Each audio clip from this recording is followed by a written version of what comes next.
Welcome back, everybody. It's another episode of From Conflict to Collaboration. I'm your co-host, Chris Angel, here with your host, as always, Tara Weir. Hello. Hi, Tara Weir. Hello, hello. We're talking about presentations today. That's an important topic. It is. I feel like presentations probably happen all the time in businesses. And I'm curious from your perspective, because I know you do a ton of presentation coaching, communication coaching, like what you see. First of all, there's a whole gamut of kinds of presentations. Like when you say presentations, what do you mean? I actually mean the whole range of a message that we are preparing for more than one person. So if it's not going to be a one-on-one and I've been, I have a message I want to share, then I'm going to present that message. And it can be as informal as, I've met with two coworkers and they're asking me about something in the break room, and how I share that message will either land or not land. It will either engage them or not engage them.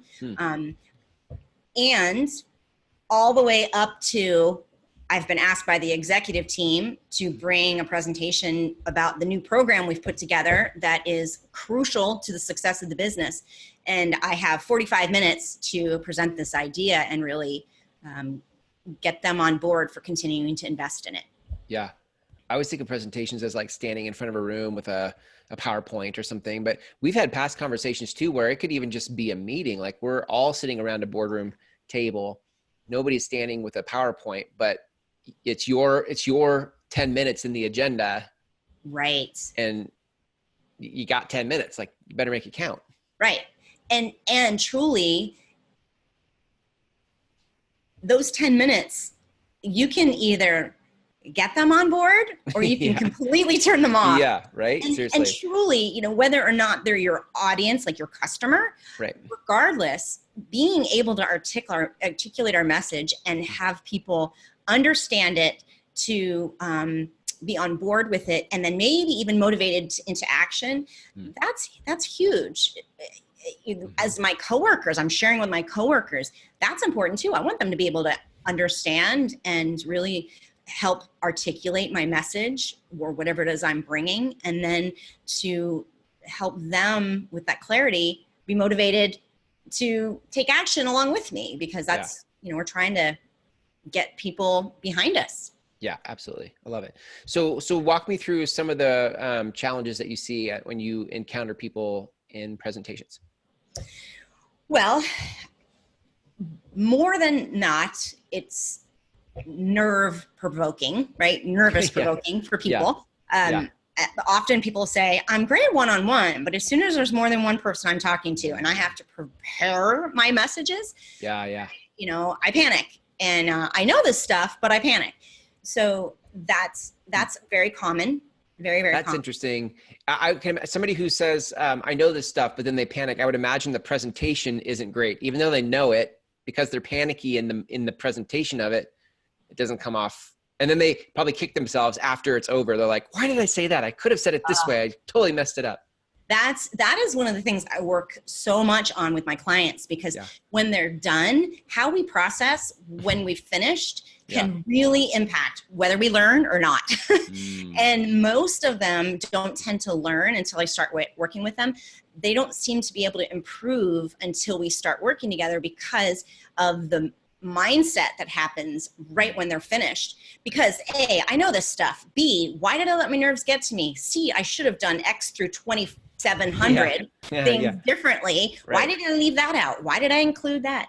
And so it's the people that have a lot of that mindset that spin their wheels often in these presentations. So that's one type of person. There's another person that says, hey, I've been promoted and I'm being given more opportunity to present, and I'd like to have a good foundation on how to best go about this, because one of the key ingredients that I share in this toolkit is really preparation, and how we prepare, not only mentally, but physically and emotionally. How we prepare for that makes such a difference on how we show up in that moment. What are the mistakes you see in preparation? Oh, winging it. A lot of people winging it. And Yeah. the ones that wing it are the ones that often, which is so interesting to me, are the high level that like, well, I've got this. But Right. more than not, when we talk about it and we dive into, well, why aren't you preparing? A, it's like, I don't really quite know the best way to go about it. Or B, if I prepare and then I don't include everything I want to include, then I've failed. Or maybe I'm not able to keep on topic. I've prepared and I have all these ideas, but I'm not able to keep them in order and keep on topic. So those are a lot of the things about preparation. So there's the wingers, and then there's the over preparers, the people that spend hour upon hour upon hour on every detail, every word. And then when they go to present, because they're so attached to the script, to these every word, this is how I want it to go, they either read it and it's lost as soon as somebody starts reading, or it sounds scripted, which you also lose your audience, because we all know when somebody is just talking like a robot, totally not engaging. Yeah. Definitely not, I'm not going to buy into the message because it's scripted. Yeah. So those are two often ways that shows up. But it's usually the tension that they bring to it that impacts the presentation in the moment. It's the fact that they're so tightly held to what they think they're supposed to say and how they're supposed to say it, that they're not able to really show up authentically. They're not able to show up and be present. They're not able to really come from their own confidence and their own wisdom. And that can destroy somebody's credibility in a heartbeat just because of how they're showing up, because that's interpreted as they don't know what they're talking about, they're not prepared, and they're not a professional, and I'm not going to believe in them. Yeah, interesting. So what's the alternative? I think you kind of touched on it a little bit, but what does a good presentation look like? What's it look like when somebody's captured people's attention? Well, it's a balance between having your thoughts prepared and then being spontaneous. So that's a little scary for a lot of people, because they're like, but what if that feels like a free fall? That's like, I don't want any room for question marks or ambushes or anything unexpected to come, because I don't know I'm not sure what to do with that. Right. But that's where the tool of strategic preparation comes in. And so I'm able to work with clients to say, okay, here are the steps to take so that when you do show up, you're prepared and you're present and you are confident in that presence because you're prepared and because you believe in what you're talking about. So it's the strategic preparation that can really, really make a difference in how somebody is showing up in the moment. But that strategic preparation is from the moment you know you're going to speak on this topic to the moment you start speaking, and really all the way through. The second tool is about that effective delivery and how to get in a mindset and a skill set to be able to deliver it the way you want it to come across. So recap for me really quick. The first tool was preparation? Strategic preparation. Okay, got it. And the second tool is what? It's effective delivery. Got it. So there's all aspects to that, and then how to implement that effective delivery. And then the final tool that's so crucial is a confident presence. So how do I create a confident presence? I've prepared. I know how to deliver the information. I know how I'm intending to deliver the information. Now, how can I show up in a confident presence and key confident, but also present. So it's a presence that says, I'm here, I'm available, I'm open, I'm knowledgeable, I'm credible, I'm prepared, and I'm relaxed, and I'm in the flow. What does confidence look like without being present? It can be judged as kind of know-it-all, be judged as cocky, kind of like often if I'm confident, and sometimes the confidence will come from from the winging it, like, well, I know this so much. I talk about this all day long. I can just talk about it to these people. Right. That mindset can really come across as a real put off to audiences, because the goal is to be present and engaged, and that isn't just that I'm confident, it's that I'm there and I'm open and available and I'm vulnerable, hey, if somebody comes across as I know it all and I've got the answers to everything, on one hand, that might be seen as really confident, but on the other hand, it's like, well, wait a minute, maybe there's dialogue that can happen here. Maybe we can explore these topics together. Right. Yeah. Right. I would imagine the flip side of that is if I'm present, but I'm not confident, what does that look like? Present but not confident can often look like anxious and uncomfortable. If I'm present, it can also, this is like the negative side of things. If I'm present but I'm not confident, sometimes it can come off as scattered. Yeah, I was going to say like aloof or like I'm going with the moment instead of really having an intentional path that I'm taking these people down. And that's where I think, it's like great to have a speaker that's fun and engaging and present. But, and I've seen this before at a women's event. There was a woman who, she was funny and she was kind of self-deprecating, but it was like completely disorganized. And she was like, oh yeah, I had the wrong slide deck. Yeah. Oh, well, anyway, and it was like all over the place, but she was kind of funny and engaging, but ultimately the goal was not met of me getting the information and the content that I needed. So good. And I love that. She was present and confident, but at the same time, I didn't really connect with that and get what I needed. I would, especially like in a corporate setting where you're like, we have work to do. We got to get somewhere. There's you can be present, but if we're not getting there fast enough, then you lose people. Right. Yeah. Right. It's like being present and moving forward at the same time and doing it with a gentle confidence, with So if we take the conversation of presentations overall, because you've given us 3 tools. So if we lump the 3 tools together and we're talking about effective presentations, like what are some of the paradigm shifts you've seen or the mindset shifts you've seen for people to do effective presentations? More than not, interestingly, the top level executives are often saying, oh, now I get how to spend my time, intelligently before coming to this event.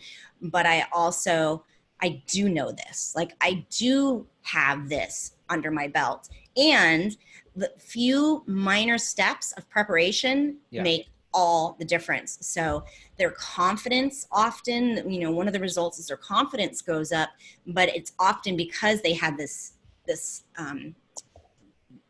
tools to apply to help them get there. And they're like, oh, I do have this. I do know this. And I'm going to take these steps to really knock it out of the park. Yeah. Yeah. What, like other ways they have to, like the shift in how they think, other ways they have to shift their thinking to sort of really embrace this way of doing presentations? Yes.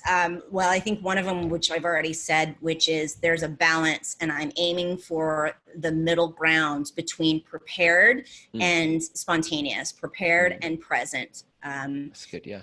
Having my information, but also being present and available. So that's something to shoot for. I think that a lot of people presenting their information don't get that both need to be present. Absolutely. In that. So I feel like too, you had mentioned like there's some small tweaks, and I know on my end of preparing, like there's just you can really hack your way into like a productivity hack. A couple of small things make all the difference in the world, but not to undermine or discredit the value of a framework like that. I think one of the mindset shifts for me was realizing like frameworks are my friend. Like, I mean, when I would wing it, it was kind of like, I know this stuff, and so I'm just going to speak what I know. But I left a lot out because I didn't have a framework that got all the meaty stuff in. Yes. Yeah. And I think too that a common testimony is about the fact that these small tweaks, these questions to ask myself and things to consider before I put together my content in my framework can make or break whether my audience connects with what I'm saying. Ooh, yeah. So that it's worth the time to take to just ask these few questions to really capture my audience. Can we bring this home with some of the ways that people can actually use these tools and start preparing? Like, what are some of the actions people can start taking now, even listening to this? Yeah, well, I'll give one tip about audience. And I think it's interesting that on a range, like on a continuum, there's a range of how many how much people consider their audience, but there's questions to ask. Really think about, well, who's going to be in the room? So what are their roles in the company? What are their relationships? Like, is it a supervisor and a direct report that's there? Is it all leadership? What's the culture? Like what's the climate and culture of the company right now? What are they coming into the room needing? What are some of the things that they value? What are they looking for from this? And then thinking about, well, like, what's the demographic? We just talked about generations, are they a mix of generation? Are they mostly one particular generation? And then taking into account how they learn, what their needs are, what their values are, how do they communicate? What are they looking for? Yeah. So it's asking questions about the audience and the setting. Where are we? Are we at a retreat and we're all in our jeans? Are we at a coffee shop and there's 4 of us meeting? Are we in the conference room and 6 people are on the phone, 2 people are on Zoom, and there's 4 people in the room?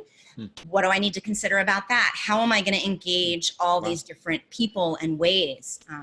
So it's just thinking those things through that really makes more certain that when all of those people either hang up or walk away, they've captured what you want them to capture, and they're motivated to take the action that you might have asked them to take. Right. I mean, instead of being like, oh, I couldn't hear a thing he was saying, the audio was terrible, or wow, I wish he'd really taken into account that we were in the room, but it wasn't even like we were there because of the way that they presented the information, or interesting, they talked only to the leadership here. Why was I even in this meeting? So it's questions like that make them effective, so that when everybody walks away, your goals are met and their needs are met from why they showed up for that time frame. I also think too, like, if we take that even out a little bit further, like when you start delivering these kinds of effective presentations, like how people see you, relate to you, reward you, all of a sudden, you start creating some opportunities for yourself that otherwise may not have been there. Right. Yeah. Right. That's one of my favorite success stories, is that there's a VP that I work with or I did work with. Most people, after she went through my coaching program, most people said, I don't know what you did, but whatever you did, you are more confident, to her, you're more confident than I've ever seen you. And they were like, you weren't a poor presenter before, but it's like you're at a whole new level. And that to me is so satisfying, because she didn't realize, she kind of went about it casually, like, yeah, I think I could improve, and then to see the transformation and to hear her she said that she just keeps getting feedback over and over again. And that feels great for her. And so she's being seen in a totally different light within her business that she didn't know was missing. Right. Yeah. Right. That's the funny part. Sometimes we don't even know that it's missing. It's just like, and yet when we step into that, like it makes an impact and people notice. It's so cool. I love that. Yeah. Well, I know you do this kind of work. You do presentation coaching. You probably have some classes around this type of thing. How do people reach out to you to learn more about how they can improve their own presentations? They can go to my website, powerfulconnectionsnow.com, and any of the buttons, Let's Connect buttons, they can click on that, and that will bring them to a scheduling software that will provide strategy session complimentary, and they can get on my calendar. And then we just talk about where they're at and what they're wanting to accomplish and figure out next steps. Awesome. So good. Powerfulconnectionsnow.com. Tara, thank you so much for a great episode. I love that you're bringing this to the world. I think this is really important. We're in a season of life where there's lots of change happening very rapidly. And I think our ability as humans to stay in pace or in flow with that rapid change is really important. And that's exactly the kind of things you help us do interpersonally. So good stuff. Until next time, Tara, take care. Thanks, Chris. You too.